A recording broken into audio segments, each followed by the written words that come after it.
Hello students, myself Arun Gautam, welcome to Abhijat classes. आज का जो हमारा टॉपिक है वो स्ट्रक्चर ऑफ एंटीबॉडी, एंटीबॉडी की संरचना। तो हम लोग प्रीवियस वीडियो जो थे उसमें इम्यूनिटी से रिलेटेड बात की थी हम लोगों ने, और इम्यूनिटी से रिलेटेड जब हम लोगों ने बात की थी तो हमने कहा था कि हमारी बॉडी में एक मॉलिक्यूल प्रोड्यूस होता है जिसे हम क्या कहते हैं, एंटीबॉडी कहते हैं। क्या कहते हैं? एंटीबॉडी। एक तो ये कि ये जो एंटीबॉडी है इसका एक नाम और है गामा ग्लोब्यूलिन। क्या नाम है? गामा ग्लोब्यूलिन्स। ये भी किसका नाम है? एंटीबॉडी का ही नाम है। तो एंटीबॉडी है क्या, किसे कहते हैं एंटीबॉडी? तो हम कहेंगे कि हिंदी में तो इसे हम लोग बोल सकते हैं प्रतिरक्षी पिंड। क्या बोलेंगे? प्रतिरक्षी पिंड। क्या है ये प्रतिरक्षी पिंड? तो हमने कहा था कि बाह्य पदार्थ जिसे हम क्या कहते हैं, एंटीजन कहते हैं, और इस एंटीजन की उपस्थिति के कारण हमारे बॉडी का इम्यून सिस्टम जो है वो किसका फॉर्मेशन कर देता है? एंटीबॉडी का फॉर्मेशन कर देता है। और ये एंटीबॉडी जो है ये किसके साथ, पैथोजन के साथ क्या करता है? मुठभेड़ करता है, पैथोजन को नष्ट कर देता है, जिससे हम लोग रोग मुक्त हो जाते हैं या रोगाणु मुक्त हो जाते हैं। तो आज हम बात करेंगे कि इसकी स्ट्रक्चर कैसी होती है, एंटीबॉडी जो है उसकी स्ट्रक्चर कैसी होती है। तो हम एंटीबॉडी की जब स्ट्रक्चर की बात करते हैं तो हम कहेंगे कि एंटीबॉडी जो है वो 4 पॉलीपेप्टाइड चेन की बनी होती है। किसकी बनी होती है? 4 पॉलीपेप्टाइड चेन की। 4 पॉलीपेप्टाइड चेन की बनी होती है। क्लियर? अब नाम आया क्या? पॉलीपेप्टाइड। तो हम लोग पहले भी बात कर चुके हैं कि एंटीबॉडी जो है वो नेचर में किस प्रकार की होती है, प्रोटीन या प्रकृति की होती है। कैसी होती है? यानी प्रोटीन की बनी होती है। तो पॉलीपेप्टाइड के बारे में भी आप लोगों ने पढ़ा है कि प्रोटीन जो है वो अमीनो एसिड से मिलकर बने होते हैं। किससे मिलकर बने होते हैं? अमीनो एसिड से।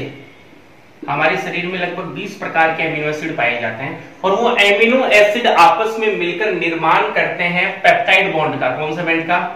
पेप्टाइड बॉन्ड का। और जो बहुत सारे पेप्टाइड बॉन्ड हो जाते हैं तो उसे हम लोग बोलते हैं क्या? पॉलीपेप्टाइड। क्या बोलते हैं? पॉलीपेप्टाइड। जैसे सपोज करो ये एक एमिनो एसिड है, ठीक है, और ये एमिनो एसिड जब दूसरे एमिनो एसिड से जुड़ जाएगा तो उसे हम बोलेंगे पेप्टाइड बॉन्ड। क्या बोलेंगे? Peptide bond. और ये वापस से यदि तीसरे के साथ जुड़ जाएगा, और ऐसे बहुत सारे पेप्टाइड बॉन्ड जब आपस में मिल जाएंगे तो उसे हम बोलेंगे क्या? पॉलीपेप्टाइड। क्या बोलेंगे? पॉलीपेप्टाइड। तो क्लियर हुआ। अब इन एमिनो एसिड से भी रिलेटेड मैं आप लोगों को एक बात बताऊंगा कि एमिनो एसिड है क्या। तो हम कहेंगे कि ये एक ऑर्गेनिक एसिड है, ये एक कार्बनिक अम्ल है जिनमें एक तो कार्बोक्सिलिक समूह पाया जाता है और एक एमीन समूह पाया जाता है। क्या पाया जाता है? एमीन समूह। इसकी प्रकृति एसिडिक होती है, ये बेसिस होता है, ये अम्लीय होता है, और ये क्या होता है? क्षारीय होता है। तो अब हम बात करेंगे आज किसके बारे में? एंटीबॉडी के बारे में, कि एंटीबॉडी की स्ट्रक्चर है वो किस टाइप की है।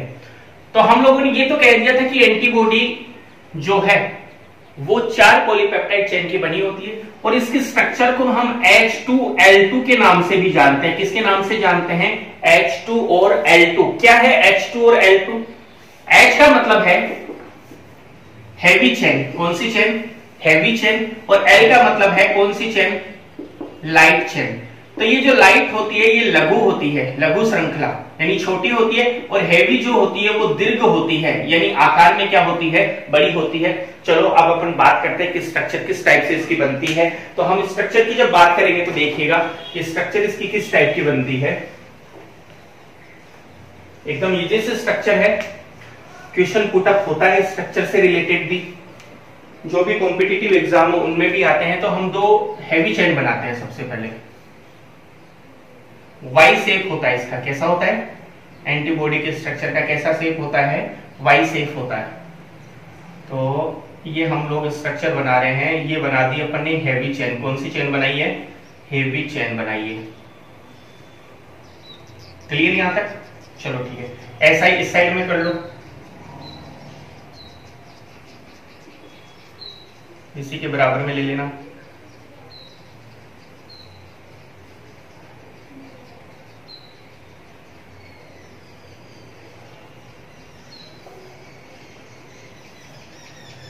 वाई शेप आया।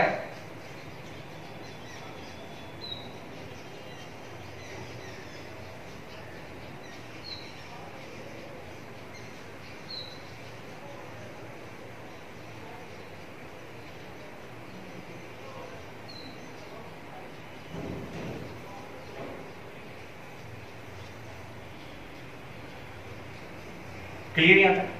अब देखो इसके सामने कौन सी आएगी, इसके सामने आएगी लाइट चेन। कौन सी चेन आएगी? लाइट चेन आएगी।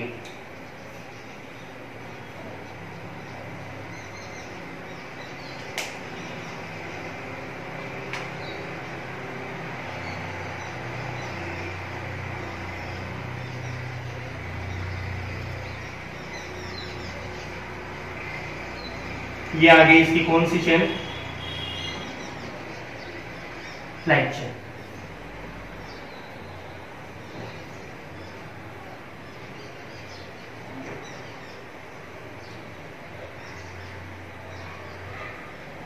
ठीक है, क्लियर हो गया यहां तक? थोड़ा सा बढ़ा लो इसको। ये आ गया। यहां पर देखो क्या पाया जाता है, यहां पाया जाते हैं एंटीजन बाइंडिंग साइट। कौन सी साइट? प्रतिजन बंधक स्थल। ये इस टाइप का हो गया। और रेड वाले में भी, यानी यहां पर एंटीजन आकर क्या हो जाएगा? जुड़ जाएगा। ठीक है, ऐसा इस साइड में कर दो और जस्ट अपोजिट इसके यहां कर दो, ऊपर की साइड में कर दो। ठीक है, अब देखना ये जुड़े हुए किसके द्वारा होते हैं? डाई सल्फाइड बॉन्ड के द्वारा। किसके द्वारा? डाई सल्फाइड के द्वारा। तो देखो यहां S और ये S, यहां ये भी किसके द्वारा जुड़े रहते हैं? डाई सल्फाइड बंध के द्वारा।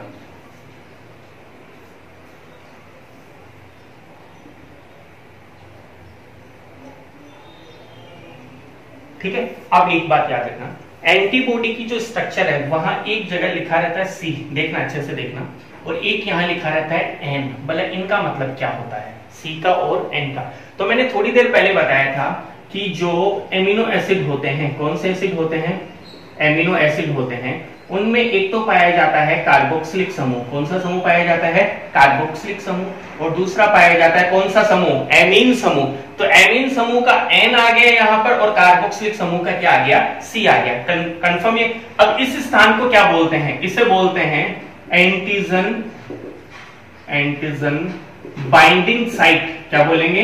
एंटीजन बाइंडिंग साइट या प्रतिजन बंधक स्थल। क्या बोलेंगे? प्रतिजन बंधक स्थल। ठीक है, यहां पर ये जोड़ ही दिया आप लोगों ने, डाइसल्फाइड बंध ये जोड़ ही दिया। ठीक है, अब ये जो स्ट्रक्चर है, ये स्ट्रक्चर है एंटीबॉडी की। किसकी स्ट्रक्चर है? एंटीबॉडी की स्ट्रक्चर है, जिसमें दो तो हैवी चेन है। ये कौन सी चेन हुई? हैवी चेन, यानी दीर्घ श्रृंखला। और ये वाली चेन कौन सी है? ये है लाइट चेन। कौन सी चेन है? लाइट चेन, यानी कौन सी श्रृंखला? लघु श्रृंखला। क्लियर हुआ? देखो एक बार वापस से देख लेना, ये दो जो ब्लू वाली बनाई है ये कौन सी है? हैवी। और जो दोनों रेड वाली है वो कौन सी है? Light chain. इनको फिलअप भी कर देना। फिर जब भी आप लोग डायग्राम ड्रॉ करो तो इसको क्या कर देना? अंदर से भर देना। ठीक है, अच्छे से भर देना, इसको फिलअप कर देना अलग अलग कलर से। टोटल है ना 4 कलर यूज कर सकते हो आप लोग, यदि आप लोग नोट्स की कॉपी में इसको तैयार कर रहे हो तो 4 कलर कर देना इसको। ठीक है, तो ये आप लोगों के सामने जो स्ट्रक्चर है ये वाई शेप में है। कौन सी शेप में है? वाई शेप में है। क्लियर? पहली तो। दूसरा, इसे हम लोगों ने नाम दिया H2L2, मतलब दो तो हैवी है। दो हैवी कौन सी है? फर्स्ट तो ये और सेकंड ये, दो हेवी चेन हो गई। दो लाइट है, फर्स्ट ये और सेकंड ये भी क्लियर हो गया। ये क्या है? ये स्थल क्या कहलाते हैं? एंटीजन बाइंडिंग साइट कहलाते हैं। यहाँ प्रतिजन आकर क्या होते हैं? जुड़ते हैं। प्रतिजन खुद आकर जुड़ेंगे। तो हम लोगों ने कहा था कि एंटीजन ज्यादातर पैथोजन के साथ पाए जाते हैं। किसके साथ पाए जाते हैं? पैथोजन के साथ। तो पैथोजन को यहां बाइंड कर लिया जाएगा, पकड़ लिया जाएगा और उनको क्या कर दिया जाएगा? फिर मार दिया जाएगा। ये डाइसल्फाइड बॉन्ड होगी। तो ये तो कंप्लीट हो गई। अब एक छोटी सी बात याद रखना, हम लोगों ने कहा था कि एंटीबॉडी 4 पॉलीपेप्टाइड की बनी होती है। किसकी बनी होती है? 4 पॉलीपेप्टाइड की। तो ये जो हैवी वाला है इसमें कितने एमिनो एसिड पाए जाते हैं? याद रखना 440। कितने एमिनो एसिड पाए जाते हैं? 440 एमिनो एसिड पाए जाते हैं। किसमें पाए जाते हैं? हैवी वाले में। और लाइट वाले में कितने पाए जाते हैं? लाइट वाले में जस्ट हाफ कर लो, कितने एमिनो एसिड पाए जाते हैं? 220 एमिनो एसिड पाए जाते हैं। कौन सी चेन में? लाइट चेन में। तो एंटीबॉडी की स्ट्रक्चर कंप्लीट हुई। एंटीबॉडी को H2L2 के नाम से जानते हैं। और हम बात करेंगे कि हमारी बॉडी में 5 प्रकार की एंटीबॉडी होती है। कितने प्रकार की एंटीबॉडी होती है? 5। उनका फंक्शन क्या है वो भी मैं आप लोगों को बताऊंगा, लेकिन जो मेन था वो था कि एंटीबॉडी की स्ट्रक्चर किस टाइप की होती है वो मैंने आप लोगों को बता दी है। ठीक है, अब हम बात करते हैं 5 एंटीबॉडी की। हम लोगों ने बात किया था कि एंटीबॉडी कितनी होती है, तो मैंने आप लोगों को बताई एंटीबॉडी कितनी होती है, 5 प्रकार की होती है। IgG, IgM, IgA, GGG आ गया, IgE, ये आ गया कौन सा E, और एक है IgD। टोटल कितनी एंटीबॉडी है बॉडी में हमारे? 5 एंटीबॉडी है। कौन कौन सी एंटीबॉडी है? IgG, IgM, IgA, IgE और IgD। सबसे मुख्य जो एंटीबॉडी है वो कौन सी है? सबसे ज्यादा सांद्रता में पाई जाने वाली एंटीबॉडी कौन सी है? याद रखना, IgG सबसे ज्यादा क्या पाई जाती है? कंसेंट्रेशन में पाई जाती है। क्या है? टोटल एंटीबॉडी का लगभग कितना परसेंट होती है? 75% होती है। कितना परसेंट होती है? 75% होती है। काम क्या है? पैथोजन को बांधना। किसको बांधना? पैथोजन को, यानी किनको अपने साथ जोड़ना, रोगाणुओं को अपने साथ जोड़ती है और उन्हें क्या कर देती है? नष्ट कर देती है। क्लियर? नंबर 2 पर कौन सा आता है? नंबर 2 पर आती है IgM। ये किसमें पाई जाती है? ये परिवहन में पाई जाती है। किसमें पाई जाती है? परिवहन में, ब्लड के द्वारा एक स्थान से दूसरे स्थान पर, यानी ये परिवहन में उपस्थित होती है। कहां उपस्थित होती है? परिवहन में। और इसका कार्य क्या है? इसका कार्य है कोशिकाओं का क्लंप करना, कोशिका का समूहन करना। क्या करना? समूहन करना, या उसका क्या तैयार करना? क्लंप तैयार करना, गुच्छे में बना के और टिश्यू प्रोड्यूस करने का काम करेगी। ठीक है, क्लियर हुआ? फिर तीसरे नंबर पे कौन सी आती है? IgA। कहां पाई जाती है? याद रखना, इंपॉर्टेंट है ये भी। एक तो पाई जाती है सलाइवा में, यानी लार में, और एक पाई जाती है ये किसमें? दुग्ध में। लार में और पाई जाती है, और कहां पाई जाती है? दूध में। क्या काम करती है? ये हमारे डाइजेस्टिव सिस्टम, यानी कौन सा तंत्र? पाचन तंत्र, और रेस्पिरेटरी सिस्टम, यानी श्वसन तंत्र में होने वाले हमले को रोकती है। किसको रोकती है?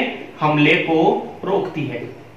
क्लियर? यहां तक वापस से सुन लेना कि IgA लार में और किस में पाई जाती है? दूध में पाई जाती है। निष्क्रिय जो एंटीबॉडी पढ़ी थी हम लोगों ने, पैसिव इम्यूनिटी पढ़ी थी, जिसमें भी कहा था कि माता के द्वारा जो कोलेस्ट्रम निकलता है, खीस निकलता है प्रसव के बाद, जो शुरुआत में जो दुग्ध निकलता है, उसमें एंटीबॉडी पाई जाती है। कौन सी? IgA। और ये IgA जो है ये शिशु को प्रतिरोधकता प्रदान करती है, रोगों से लड़ने की क्षमता प्रदान करती है। फिर उसके बाद में बारी आती है IgE की। किसमें पाई जाती है ये? अब देखो, ये एलर्जी जब पढ़ा था, पढ़ने तक पढ़ा था, तो हम कहेंगे कि ये जो मास्ट सेल है, मास्ट सेल है, उसकी सरफेस पर पाई जाती है, उसकी सतह पर पाई जाती है। किस पर पाई जाती है? सतह पर। कार्य क्या करती है? ये एलर्जी के प्रति अनुक्रिया करती है। किसके प्रति? एलर्जी के प्रति अनुक्रिया करती है। एलर्जी के प्रति अनुक्रिया करती है। क्लियर हुआ यहां तक कि एलर्जी के प्रति अनुक्रिया करने वाली एंटीबॉडी कौन सी है? IgE। और जो लास्ट है वो है IgD। कौन सी है? IgD। ये कहां पाई जाती है? ये पाई जाती है अपरिपक्व बी लसिकानुओं पर या बी लिम्फोसाइट्स पर। यह भी इंपॉर्टेंट है, याद रखना। कहां पाई जाती है? अपरिपक्व बी लिम्फोसाइट्स पर। तो काम क्या करती है ये बी लिम्फोसाइट्स के परिपक्वन में सहायता करती है। किसमें? बी लिम्फोसाइट्स के परिपक्वन में सहायता करती है। किसमें सहायता करती है? उनके परिपक्वन में क्या करती है? सहायता करती है। या बी कोशिकाओं को तैयार करने में ये क्या करती है? सहायता करती है। हमने एंटीबॉडी की बात की कि एंटीबॉडी H2L2 के रूप में पाई जाती है। टोटल एंटीबॉडी कितनी होती है? तो मैंने आप लोगों को टोटल एंटीबॉडी कितनी बता दी? 5। भले ही सिलेबस में ना हो राजस्थान बोर्ड में, लेकिन इनके फंक्शन आप लोगों को पता होना चाहिए, क्योंकि आगे चलकर सभी एंटीबॉडी आपके कहीं ना कहीं काम आएगी। अब यदि बोर्ड की बात करें तो बोर्ड में भी देखो कौन कौन सी? IgE, ये तो आप लोगों को पता ही होनी चाहिए क्योंकि एलर्जी टॉपिक दे रखा है। फिर उसके बाद में पैसिव इम्यूनिटी से रिलेटेड है, कौन सी है, IgA, ये भी पता होना चाहिए, और IgG सबसे ज्यादा कंसंट्रेशन में पाई जाती है। तो टोटल 3 तो आप लोगों को याद करनी है, बची कौन सी, ये 2 बची, IgM बची, और फिर कौन सी बची, IgD बची। तो टोटल 5 एंटीबॉडी है, ये पांचों एंटीबॉडी हमारे शरीर में पाई जाती है, ह्यूमरल में पाई जाती है, हमारे तरल में पाई जाती है, और बाहर से आने वाले पैथोजन से किसी न किसी प्रकार से हमारे शरीर की क्या करती है, सुरक्षा करती है। तो आज का जो हमारा टॉपिक था वो एंटीबॉडी के स्ट्रक्चर से था। एंटीबॉडी की स्ट्रक्चर मैंने आप लोगों को बता दी, एंटीबॉडी के स्ट्रक्चर के साथ में मैंने आप लोगों को बता दिया कि टोटल एंटीबॉडी 5 प्रकार की होती है, और उन एंटीबॉडी के क्या फंक्शन है, कहां वो प्रेजेंट होती है, उनकी उपस्थिति कहां है, ये भी अपन लोगों ने बात कर ली। अब हम बात करेंगे इसी से रिलेटेड आगे वाले जो नेक्स्ट वीडियो में आप लोगों के सामने अपलोड करूंगा, उसमें अपन बात करेंगे कि एक्टिव और पैसिव इम्यूनिटी क्या है। दोनों के बारे में बात हो चुकी थी, उनका डिफरेंस क्या है। साथ में ही हम लोग बात करेंगे कि ऑटो इम्यूनिटी डिजीज क्या है, स्व प्रतिरक्षा रोग क्या है, और फिर हम लोग बात करेंगे वैक्सीन की, टीके की कि टीका क्या है, क्या टीका हमेशा एक्टिव इम्यूनिटी वाला होता है या टीका पैसिव इम्यूनिटी वाला होता है। यदि वीडियो अच्छा लगा तो इसे शेयर करें, लाइक करें, कोई इससे रिलेटेड प्रॉब्लम है तो कमेंट बॉक्स में जाकर कमेंट करें। Thank you.